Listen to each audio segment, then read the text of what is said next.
2 years ago today. Our purpose of this press conference today is to answer our questions about protocols for care and for public safety. The first COVID case is diagnosed in Kansas. That patient arriving here at the University of Kansas Health System.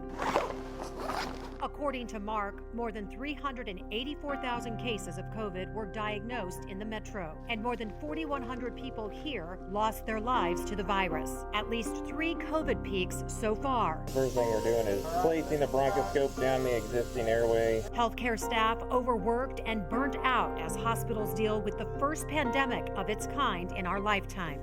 Workers gearing up and taking precautions during their first pandemic. Hey there. And all of you wearing masks, social distancing, and staying home. Were you vaccinated by any chance? While those at the health system started to show the true side of compassion and medicine. At the end of the day, I'm not going to let it stop me from partying. And all of this starting around spring break 2020, leading to one of many super spreader events. And now, as we head into spring 2022, with mask mandates going away, we talk with one travel expert about what you need to know to help keep you and your family safe. And good morning, everyone. It is Monday, March 7th. Welcome to the Morning Medical Update. Thank you so much for joining us here on Facebook, on YouTube, and now on Twitter. We begin this morning a live look at I-69 highway at Northwest 68th Street in the Northland. You can see the roads there, for the most part, are pretty clear, but there have been crashes reported. You can see one right there on your screen. So please, if you're heading out, if you're heading into an appointment here, leave early today, go slow, not worth it. So be careful out there. 2 years ago, this very day, our COVID count stood at 1. It has been quite a roller coaster of ups and downs. Dr. Hawkinson joins us. He's our medical director of infection prevention and control. Dr. Stites with us as well today. Here, all of us at the desk, kind of the way it used to be 2 years ago. This way. Yeah, Dr. Hawkinson, let's talk about our count as of today, and then let's kind of take a look back. Yeah, absolutely. So today our numbers are continuing to go down over the weekend. We have seen that right now in the health system. We have 21 active infections, with 4 in the ICU and 2 of those on the ventilator. So overall, the active infections have continued to go down. We do have 57 in that additional criteria, meeting that recovery period. But I think the last 2 weeks, we've been certainly happy that the active infections have gone down. So we're going to kind of walk through a timeline here in just a moment, but I have to ask you both, this is the day. On this very day, March 7th, 2 years ago, we received the first patient in Kansas, right here at the health system. It's hard to sum up, but how does this rank when it comes to career moments for both of you? It's an interesting time. Just the pandemic in general, and then even maybe just today, because today is a good day because the numbers are going down nationally. You can see the New York Times heat map, how much better the color in that looks, which is great. I'm old enough to have lived through 2 pandemics, and the HIV pandemic was awful. And I think that we sometimes forget. We had a program here a while back looking back on HIV, because 80% of inpatients died. And so but the number of people who got it wasn't like it is with COVID.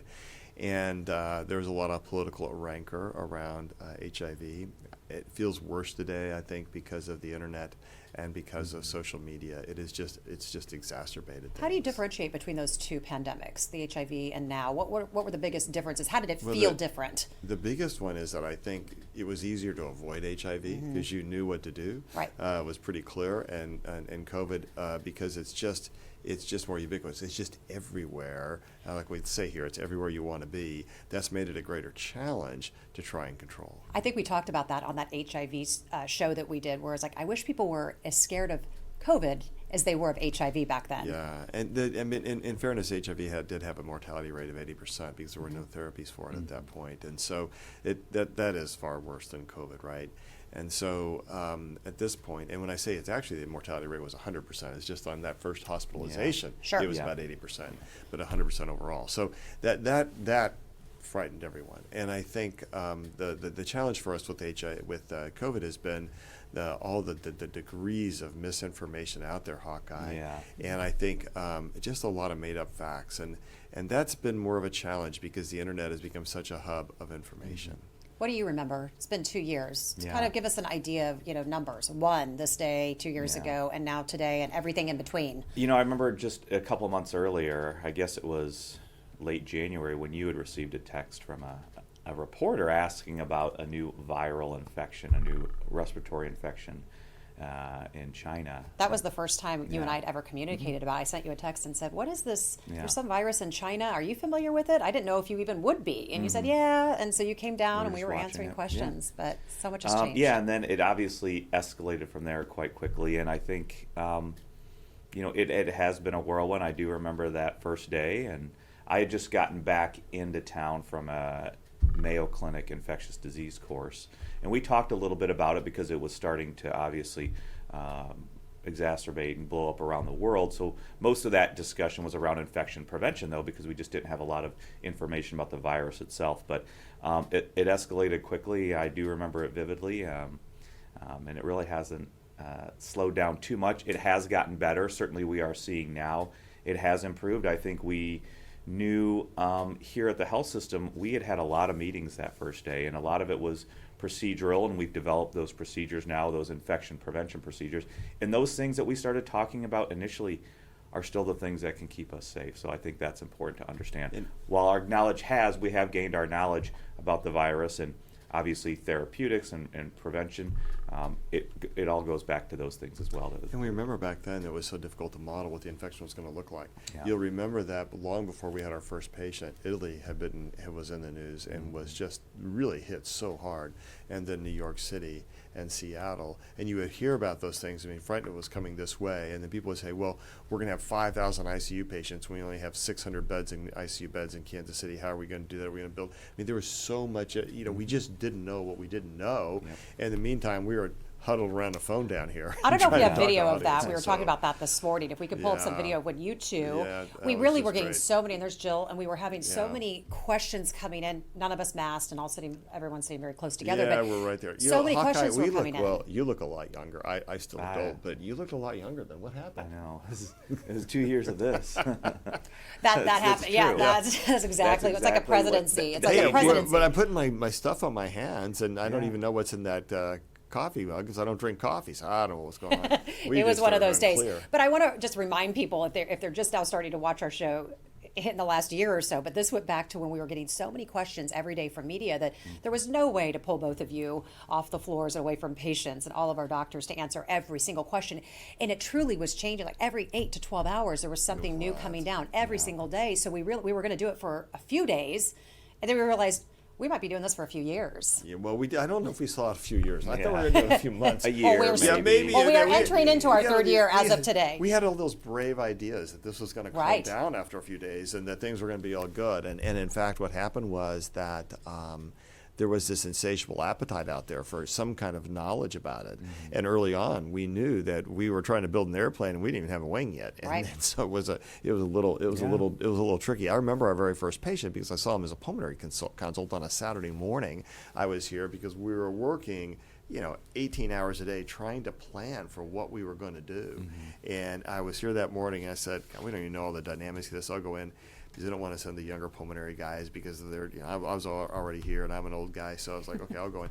And we had the space suits that we wore. Yeah. And, they're really our hazmat suits. And we didn't know what to do. So we went in and I just remember we'd only heard about Italy. We'd heard a lot about New York, and this woman had been at a medical conference in Boston, which is one of the first, probably the first super spreader event in the United States.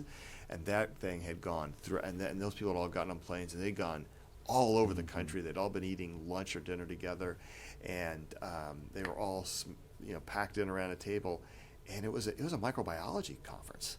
Right? And so then these people all these medical epidemiologists, they become these super spreaders. And I just remember the look in her eyes and how afraid she was because we just didn't know what we didn't know. And we didn't have any therapy. And, and so those were tough days. All right, I want to get to this timeline that Dr. Yeah. Hawkinson is going to, he's our timeline guy. Make sure you get your questions sent in to us. You can get those in by going to Medical News Network. You can go to Twitter, Facebook.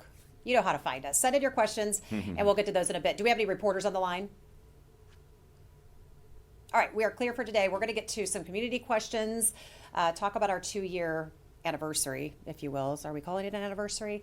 We've got a great travel agent guest who's going to talk about spring break, which is kind of what everyone remembers. Remember the basketball tournaments getting canceled. Remember spring break being put on hold. So we're going to talk about that. But a lot has happened since those 2 years. So Dr. Hawkins, just kind of take us on another trip down memory lane. Yeah, so we can see how things have progressed. You know, Jess, as we said, it was March 7th, 2020, and we got our first COVID patient here at the health system. Then about a month later, we experienced our first surge from spring break. There were 41 new COVID cases reported.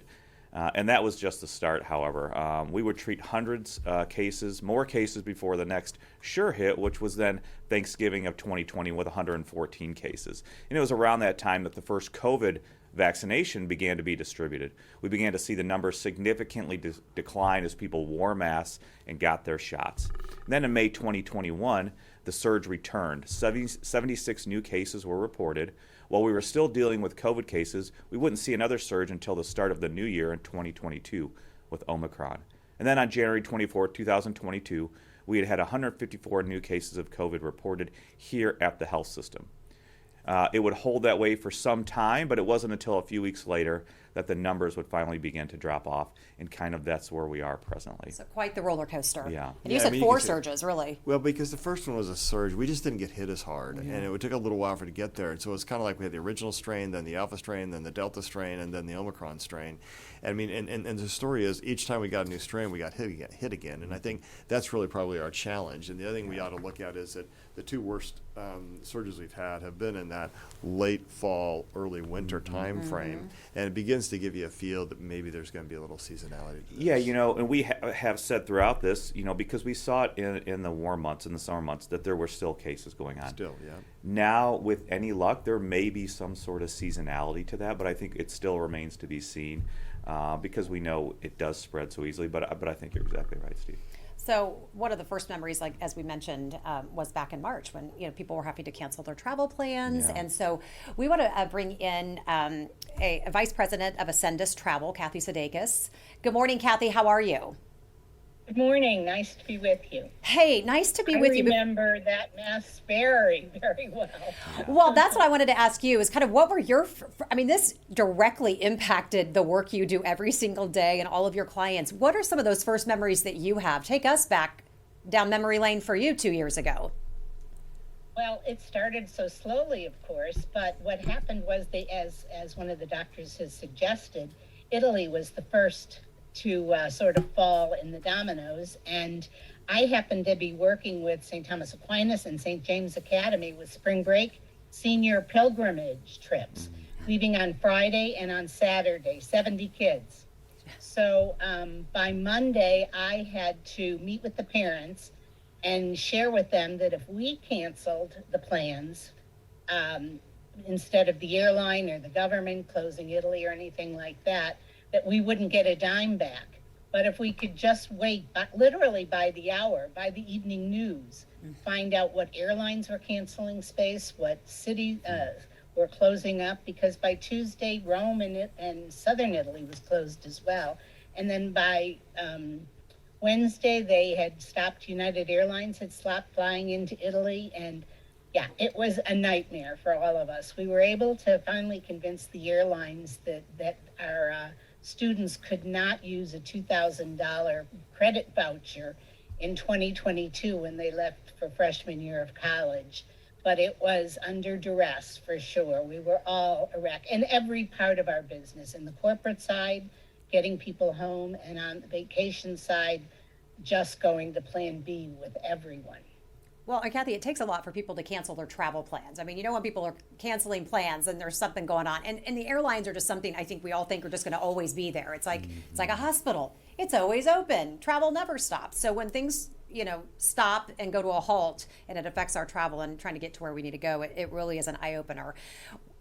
Talk about the COVID restrictions, where they've gone and now where they are, and how that's going to help travelers as we head into the spring and making our summer plans. Well, let me say first off that the airlines are still requiring masks, and you're a lot better off, as I'm sure the physicians have said, that they have an N95 or a KN95. They help you breathe a little bit better than the cloth masks, and that has not changed from the minute you walk through the sliding glass doors at the airport. You are to be masked and until you get out at the other end of your trip. And they're not fooling around. You've heard the stories about people who tried to give them guff and give them discussion about not being able to wear it for medical needs and that kind of thing, and the altercations that have taken place. I took my mask down literally to take a breath, and as I walked up to the ticket counter, and you would have thought I had committed hara-kiri. I mean, they just barked at me faster than the speed of light. So I know how serious they are. And then, of course, on the plane, you can take the mask off if you're drinking, and they only are serving soft drinks and water. But, you know, you're feeling good about being on an airplane anymore. People have the masks, the people next to them have masks. But I still would take the handy wipes, the sanitizers, to wipe down the armrests, to wipe down the table in front of you, and the little bit of the hand sanitizer too. You can't go wrong with that one in any destination you are. And use it on the TV channel changer in the doors of your hotel room and in the facilities in your hotel room. Kathy. I mean, all of those caveats are still very important. You don't have to tell me twice. I'm a germaphobe. I've been wiping down that remote control for years, and I'm that mom. I travel with kids. I'm like, don't touch anything. Don't touch the windows. I wipe everything down. So I was ready for that. Masks took something to get used to, but I think we're getting there too. And I know Dr. Hawkins, and you did a lot of traveling, very safe traveling during the pandemic. You were kind of our in-house travel advisor because you were the one kind of telling us what it was like on the planes. And you said you'd get on planes and sometimes not even eat just because it was safer, right? Yeah, absolutely. I think we go back to those early infection prevention measures that Dr. Stites and I talked about, and we knew what kept us safe. And certainly when you are in a crowd of other people, the masking is helpful. And I still wear, to the chagrin of my kids, I still wear the visors, the eye protection on the plane. A teenager loves it when their parent wears a visor on an airplane. You know they do. I still wear, the eye protection, the mask. I think it helped. It kept us safe. We also know that there are those air currents and those airflows in the plane itself. But when you do go into that, whether it's an airport or a train station or a bus station, you're just going to be around other people. So continuing to do that, wear masking continues to be very important, I feel. It'll be interesting to see what happens with FAA and the CDC, because the current mask guidelines for airlines and mass travel are set to expire March 18th. And so we'll find out if they get renewed or not. Yeah. And I wonder how that will go. I think we've demonstrated that airports with masks and airlines with masks can be incredibly safe. And I know I think I'm going to keep wearing my mask on an airline. Me too. Because I used to always get sick after I traveled. And I'm like, you know what? It's the airline. Well, how many times, did you get sick and I must have gotten it on the plane? I got it on the plane. Even though I think the airflow dynamics on planes have improved remarkably through the pandemic, I think that's been a really a strong thing. But I think that as you look down the road, you have to wonder, what are we going to do on March 18th? Are we going to keep the mandates intact or on mass travel, or are we going to relax them? I'll be very curious to see what the CDC says. But it's like what you both have always said. You got to kind of assess your own risk. You do. Just like you're walking into a restaurant. I'm still 62 years old. I didn't get younger through the pandemic, unlike Hawkeye. And I will probably still put that mask on the plane. Yeah. All right, so we're talking about... Yeah, go ahead, I would Kathy. love to know if putting on the air vent is plus or a minus, because I heard that dissipates the germ, but also I've heard that that's where it's coming from sometimes. Well, we just had a community question come through, so we'll go ahead and get to some of those anyway. But somebody asking about that recycled air, like how healthy is that? But you said the planes have gotten better. Well, they use a lot of filtrations on there, so that what happens when you filter air, you tend to both do some electrostatic thing to take some charged particles and accumulates the particles, and the viruses can be considered like that. And then it's got some microfiltration to try and eliminate viruses, etc. And then they try to bring a lot of air in from the outside. So if you look at how planes are done, I actually think, Hawkins, I think it's pretty safe. Yeah. I think they've done a great job on that. But the problem is you're still sitting right next to somebody. But you don't know. And you don't, and all you have to do is cough, and they're still going to create a breath cloud you're right next to. And I would say, just again, opinion, I think using the air jet that comes down for a little bit of air, and I think that's pretty good. I mean, it's obviously going in one direction, so it's coming from top to bottom. It's going to still be dissipating any particles that may be in the air, all for the concept of making it less concentrated if you are inhaling droplets, or those droplets are coming and being filtered by your mask. So I think it's a fine thing to do. We need to bring one of these airlines. There's some experts who who talk about this, because I believe airflow goes from the top down to the floor of the cabin, and so that way when you breathe, the things are sucked down, and the jet kind of pushes the air down there. So I think the jet probably helps break up the breath cloud a little. But we ought to bring in one of our Ahmed folks who actually they know a lot about, probably a lot more than we do, about airlines and the way the airflow has been constructed on the jets. And so let's work on that. Okay, we'll work on that. Okay. There's a reason, though, why after I travel on an airplane, I go home and take a big shower. You are a germaphobe. I just want it to go away. I don't want to smell like an airplane. I don't want anything on me. Okay, so we're talking with the Vice President of Ascendus Travel, Kathy Sadegas. Kathy, so we're going to take a look at some popular tourist areas, including Mexico, the Caribbean. I think we got some video of that this morning, even out in Hawaii. Oh, that looks so nice. Who doesn't want to be there right now? So tell us, since the pandemic started, somebody was asking this question the other day, like what trends are you seeing? Has travel trends changed over the last, are people RVing? Are they staying at Airbnbs? What trends are you seeing with your clients? Well, there have been trends, so I'm glad to share some of that with you. People talked about going on RVs, and some people did. But then you found out that RV travel was not as easy as you thought, because you need to find places to park it every night, and you need to find water sources and those kinds of things. So while people have suggested that they would do that, it's been a little tougher to pull off than they thought. But there are ways to make that happen. There's also been away from Airbnbs, surprisingly enough, not knowing what things would be. Airbnb travel and staying away from a hotel has been a trend for a number of years now, and I think that slowed it down just a little. But I have to say, people want to travel, and travel is back. I mean, completely. And not only are people wanting to go and planning to travel this spring break and planning to travel this summer, they're taking their whole family, not leaving anybody behind. And they're splurging more than they would. They're wanting those beachfront rooms instead of wanting the mountain view to save some money. It's an interesting dynamic about setting us free, and people just having such pent-up energy about that.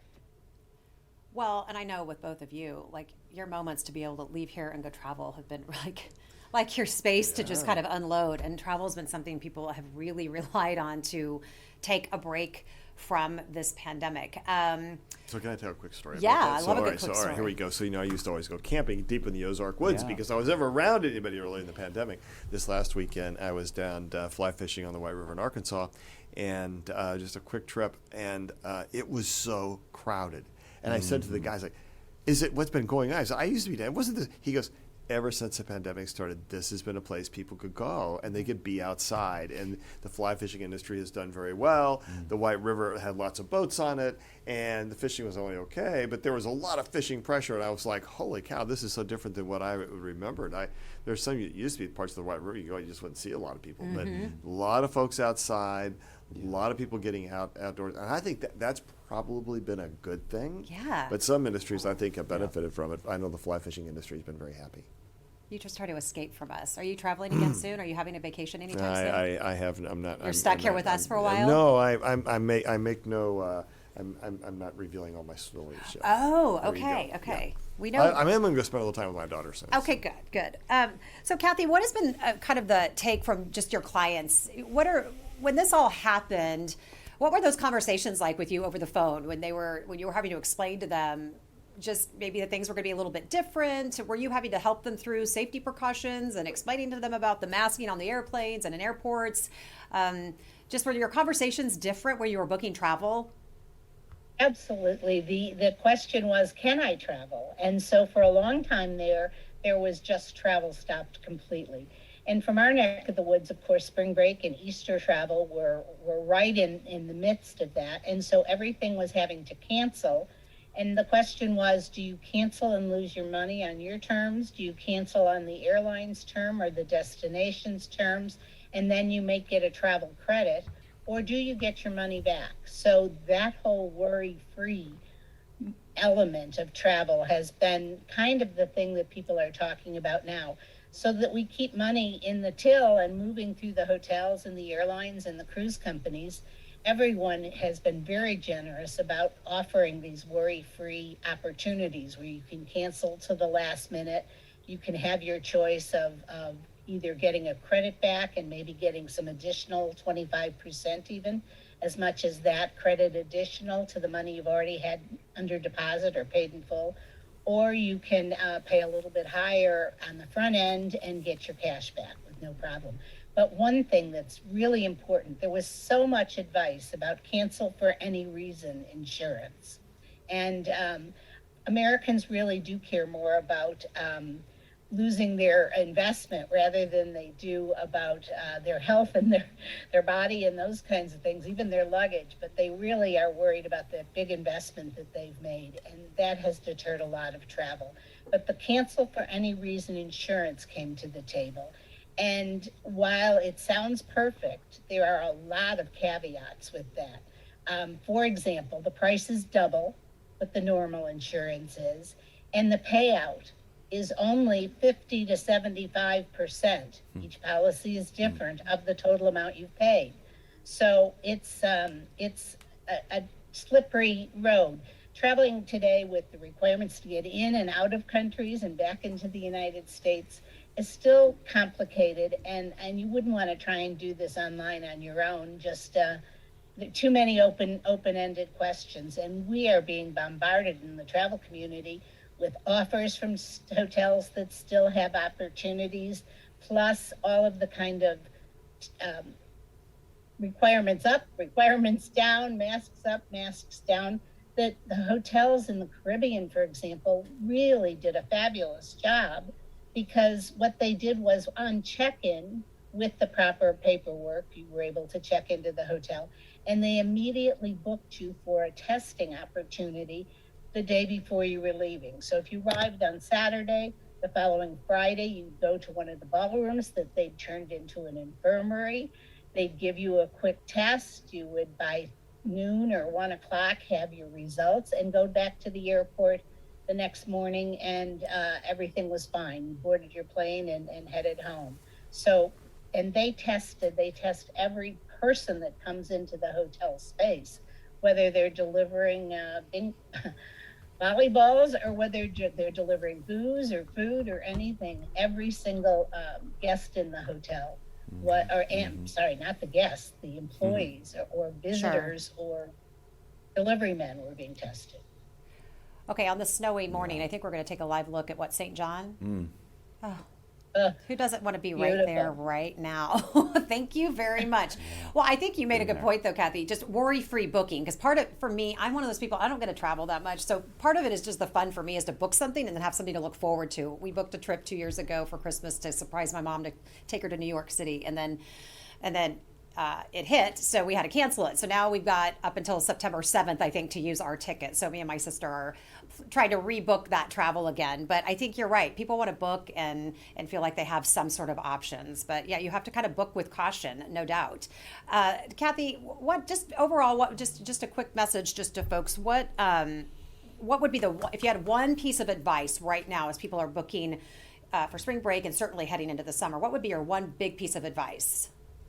Well, don't try and do it alone. There are way too many variables. If things would go back into a lockdown situation or a temporary lockdown, nobody wants to think about that option at all. So you have to be protecting yourself and be prepared to protect yourself. But I would say the biggest piece of advice I would give people right now is be at any airport or any destination early and to pack patience. It's nothing is quite as smooth as it used to be. And if you go with the flow and you use this as a time to relax and really unwind, you can enjoy every bit of your trip. I've just come back from the Middle East. I was in Dubai with a number of girlfriends, and we had to be tested 3 times, but we were fine. I mean, the hotel sent a nurse up to our rooms and tested us, and we were fastly able to go ahead and do our things. Sure. Well, it's the price you pay for being able to travel the world and enjoy your life and stay safe. What about the with everything that's going on in the Ukraine? Is that stopping people from traveling? Has that caused any issues as people book overseas? In solidarity with the people of Ukraine, almost every cruise line has stopped their calls in the Baltic that go to St. Petersburg and places like that. There are also Black Sea cruises, but those are fewer and farther between. But any tours that were stopping, first of all, cruises, they were able to unilaterally either eliminate them entirely or change the itinerary and put something else in its place for St. Petersburg. People are starting to ask possibly about Central Europe and Western Europe when they travel. But again, this urge to travel and understanding that things are further away than you think. If you're in Paris or if you're in London, you're still a distance from where the fighting would be. Okay, we're going to take a few questions from our viewers right now. I'm just trying to find the one that I like, Dr. Stites. Okay, Jan wants to know, is there any way to help restore loss of taste or smell to recovered COVID patients? Are we hearing, that was a big question back in the day. I think this thing is still the A, time, and B, retraining, because it turns out that part of the issue is not necessarily that you don't taste, but that what your brain thinks is taste has changed, and it's like you have to relearn it. And so there are some therapies, I think our ENT people have been on before talking about Hawkeye, the relearning and retraining of our brains and taste, and I think that's probably still the mainstay of therapy along with time. Yeah, I think you're exactly right, Steve. It is that time factor. We know that a large proportion of the people's taste and smell come back by 6 months, but we also know that there is that group and that percentage that doesn't, and it just takes time. And if you remember correctly, the virus doesn't really infect those nerve cells that help with smell and taste. They infect and they destroy or cause damage to those support cells around it.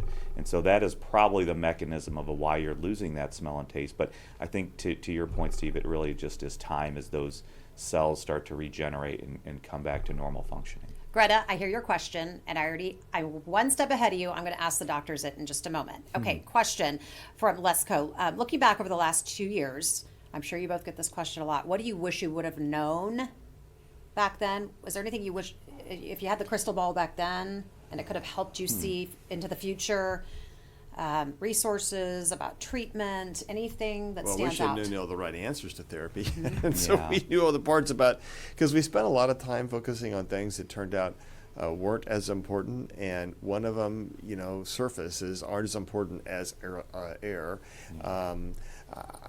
I wish we would have done a better job explaining the importance of masking, because I think we could have ended up not watching nearly as many people die. And even today I sometimes struggle with just trying to explain the importance of trying to take care of each other when we have these severe outbreaks.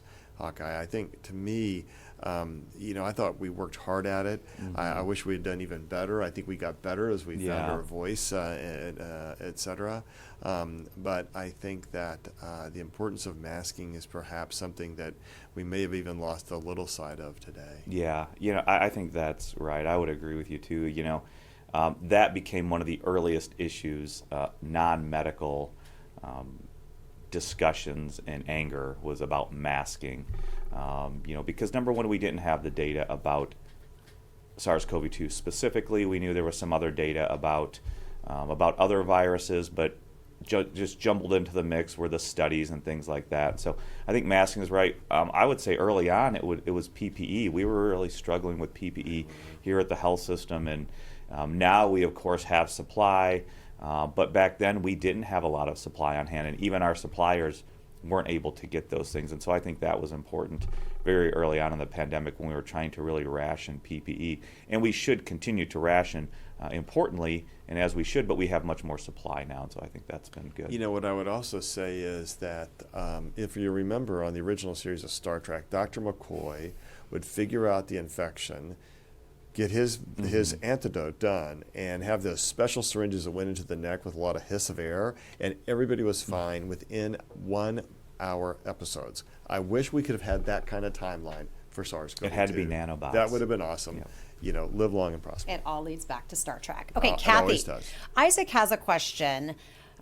Have travelers' questions regarding COVID helped revive the travel agent industry? And I will have to say, I do not travel unless it is through a travel agent. I do not trust myself going online and clicking around and hoping that the minimum dollars that I have to spend to travel, I want to make sure that they're put to the very best use. So I always use a travel agent. But do you, he was just feeling like that people don't use travel agents as much anymore due to resources on the internet. Has COVID really kind of revived that? Well, certainly it has. Travel agents have transitioned from being agents of the airlines and agents of the cruise companies, for example, into being advisors. And we're a tool in your toolbox, just like a cardiologist would be a tool in your toolbox, or someone who handles your allergies. So when you have travel plans and you need to ask the pertinent questions, you can't really ask those things online as easily as you can by having the experience of someone who's traveled or has the network of people that they are close to. Not only are we getting the latest and most up-to-date news, we are also getting, as I suggested, the offers that are better. And we're also not going to send you to the airport without being fully prepared in terms of testing and anticipation of those kinds of things. And all of the tips that we've been talking about for people's trips. So it is better to use a travel agent in this day and age. But, you know, people who didn't use an agent never really understood what it was we did. So, for example, if someone books something online for an airline ticket, just the simple airline ticket, and gets a price of $300, and they call the travel agent or their travel agent or a travel agent, and the price turns out to be $325 or $350, they just assume that they cost more through a travel agent. But what's happening is when they go back to the computer and try to recreate that fare and the day and the flight that they particularly want, the fare keeps escalating, and then the taxes come on and all those kind of things, and instead the $300 tickets $395, and they're too embarrassed to call the travel agent and start over because they had made such a scene about getting a lower price and believing in their heart that they did. Again, we are working for consumers. We are advocates for consumers when you need that money back. I'd hate to have been on a cruise line where you didn't have someone running interference to insist that you get your cash back and got it back wholly and early rather than still waiting for some of those things. I also think that you just want to take their advice and go forward. They want to work with you and they want to include you in any plans. And travel, for example, for family reunions and things. Family reunions aren't in backyards anymore. You need a third party who's going to tell the brother-in-law whose wife plans everything that you know, if something bad happens to their parents, they're going to find time to get there. Why not go on this trip, create this memory, create this celebration for families to go together and not pass on something like that. Family's still the most important thing. And that's what we're trying to create is memories and special times for people. All right, Kathy, speaking of family, I knew this question was going to come this morning. Joyce wants to know if you're familiar with a young man named Jason Sadegas. Do you know him? His little boy, yeah. Is that your baby boy? My baby boy, 2 wonderful baby girls, but he sent the cutest pictures over the weekend. Well, let me share that they are filming season 3 of Ted Lasso in London right now. And the children are going to a proper prep school in the UK and went to see Mary Poppins over the weekend, and video of them dancing in the streets on the way home and singing songs, Chim Chim Cheree and all that kind of thing. It was really, really cute to share that with them. And I'm dying to get on a plane and see them. I didn't get bet. to go. Roy Kent. I bet you're. Roy Kent. He's here. So He's this- there. He's everywhere. I left out of work. I know. So we have. I Isn't know. that the best? So Kathy, I know you're a very proud mother, a very proud grandmother, and we're all very big Ted Lasso.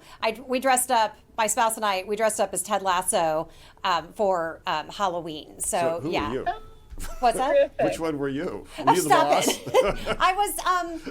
Why am Rebecca, I helping? the Oh, owner. Rebecca. Thank Rebecca, you. okay. Well, what if you're gonna be Rebecca I if you're had gonna my be- blonde wig, and I was Rebecca, and had my little Right, box, isn't my that her pink name, box Rebecca? with my little Yes, shortbread cookies and everything. So, yeah, we're very big fans. We're big fans of you, and just a pleasure to be with you. I'm going to get some final thoughts from you in just a quick moment, but a question, kind of a final thought before that is where we go from here. We're talking about 2 years today since we had our first patient, but a question from one of our viewers is, I'm really interested in knowing where we go from here.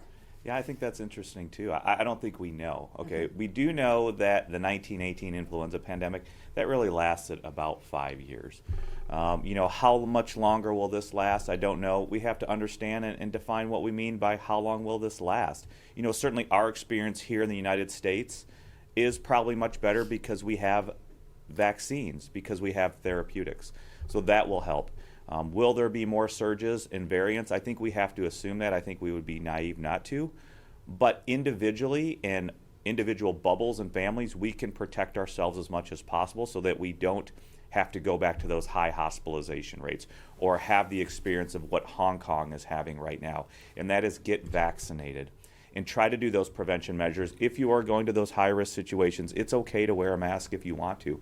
I think we have to expect other surges.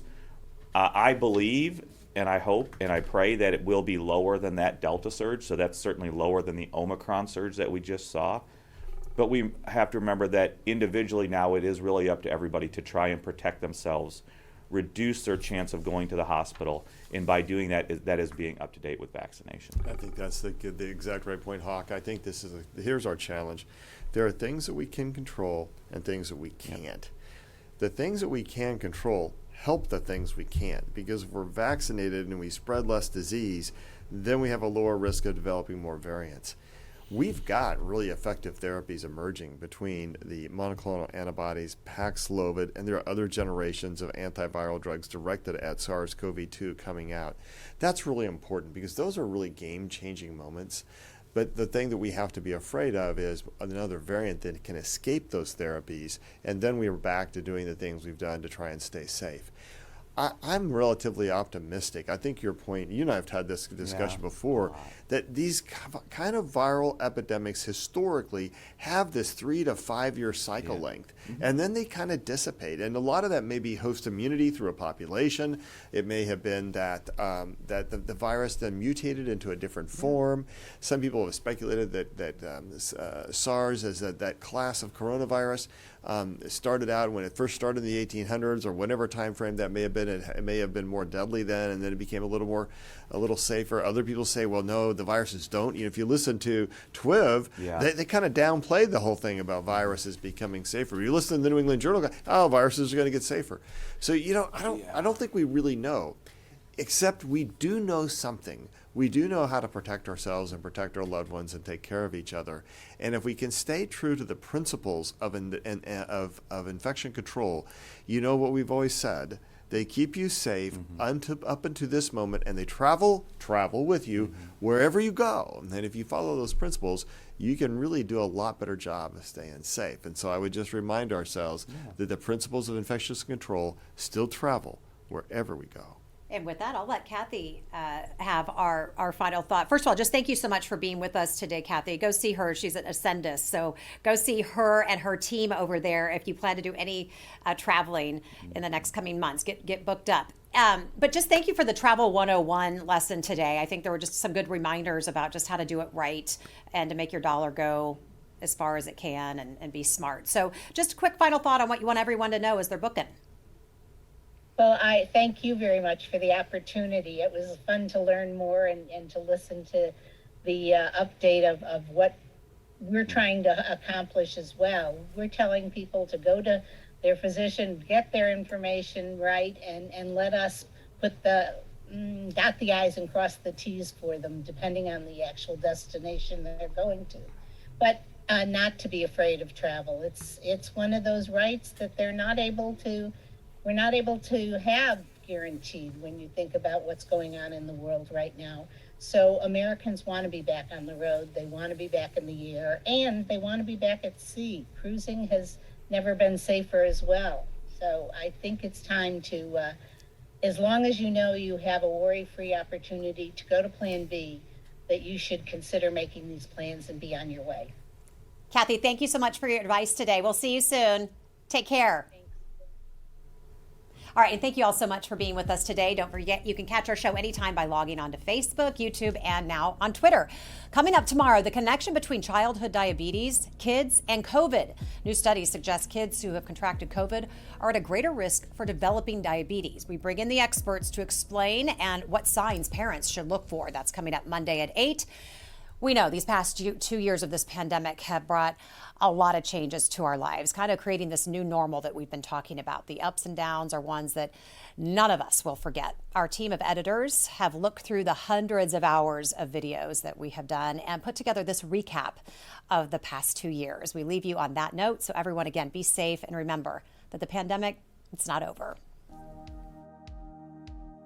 Welcome to our first virtual news conference. I'm Jessica Lovell with the University of Kansas Health System. Our purpose of this press conference today is to answer our questions about protocols for care and for public safety. We've learned a lot, but there's a lot more we need to learn. Avoid putting your hands in your eyes, your nose, your mouth.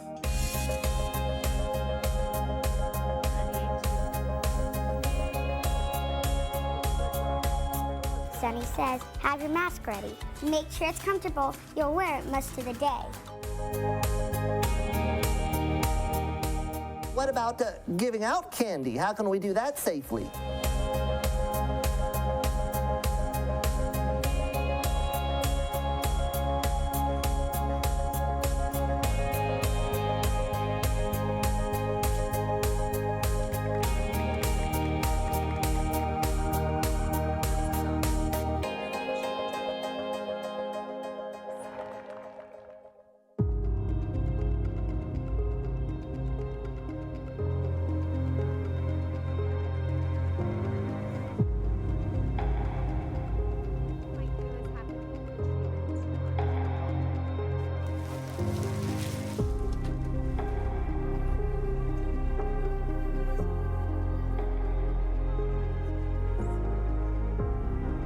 Beds are at capacity, staffing is at capacity.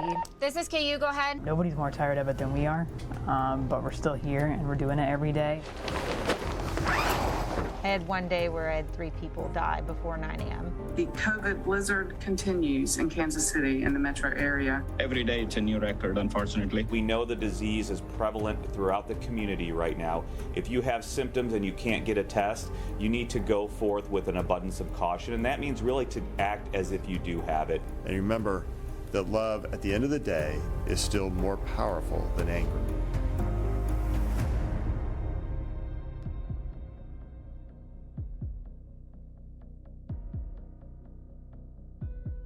Subscribe to our morning medical update and open mics with Dr. Stites podcasts. Now, everywhere podcasts are available.